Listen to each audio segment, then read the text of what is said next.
Welcome to the great outdoors in Indian River County. This is the perfect place to explore new outdoor hobbies and adventures. I'm Kat Redner and I'll be your host for the Uncovering Indian River series. Let's go.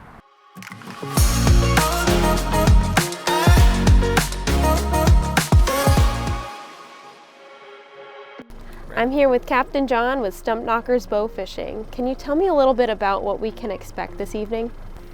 Besides a beautiful sunset to start it off, we can expect to see stingrays, sheep's head.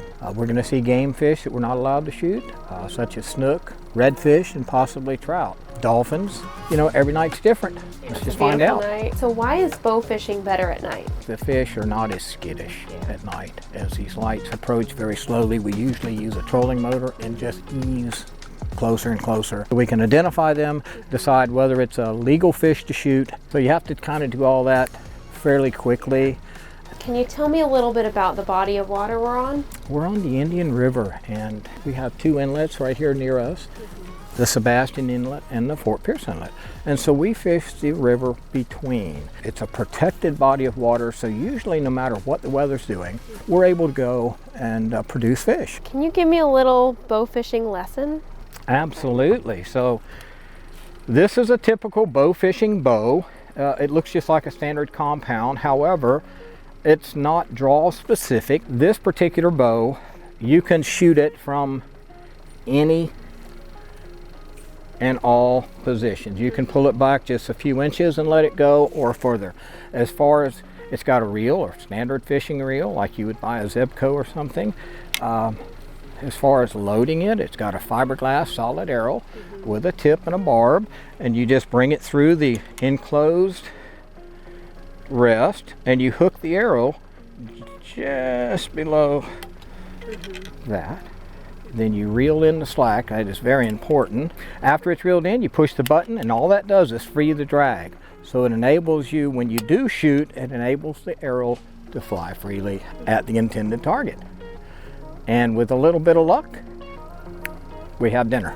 Perfect. All right, let's give it a try.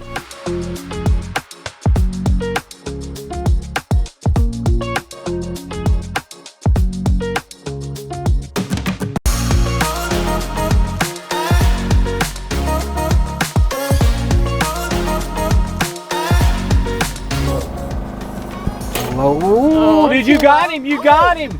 Yes. Yay! Yes. I got him. Fish on. Well done. Did I just pull him up? There you go. Yeah, I got it. Awesome. Catch of the day. Congratulations. Had a great time bow fishing with Captain John. Thank you so much for having us here today. Absolutely, my pleasure. Come back and see us.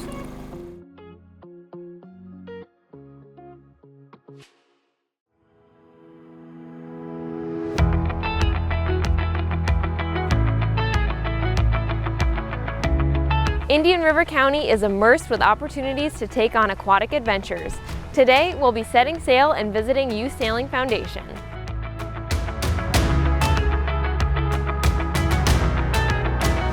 I'm here with Stu from the Youth Sailing Foundation.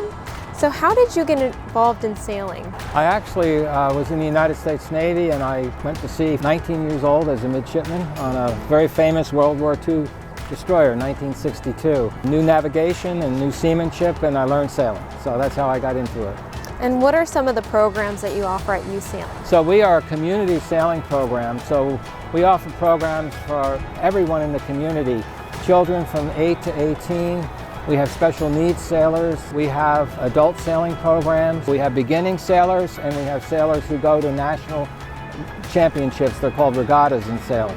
And why are you so passionate about sailing? Going to sea has been a big part of my life. Sailing is challenging, but once you overcome it, it builds confidence, it builds self-esteem. It gives them a chance to get those values like perseverance and resilience that eventually, those are your core values that lead to a successful life. I think what the kids most appreciate is their independence. There are no timeouts in sailing. You can't run to the sideline and get a hug from your mom. Yeah. If you're out there, you have to get back by yourself. So I think that's the greatest thing is the sailing itself. Right, it's all on you. Yeah, all on you, right. Well, thank you so much for having us here today. We really appreciate your time. Thank you.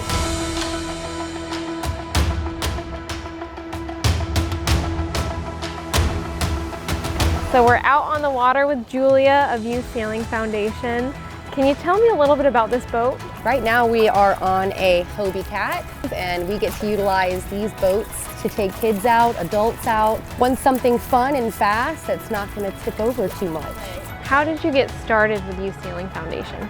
I actually got started as a volunteer. I came to start sewing sails and sail covers, and then I became an instructor, so I actually restarted the St. Edward's program. Previously was a consultant in the nonprofit world and got to marry my two passions, sailing and nonprofit work, to become a future executive director of this organization. What is your favorite thing about being out here on the water? My favorite thing is the freedom and the independence. I think that meeting people where they are can be really difficult, and it's really an opportunity to bridge that gap, show everyone that sailing isn't a sport just for country clubs. You know, it can be for the community at large, and it can be a lifelong sport. And what is the future of youth sailing?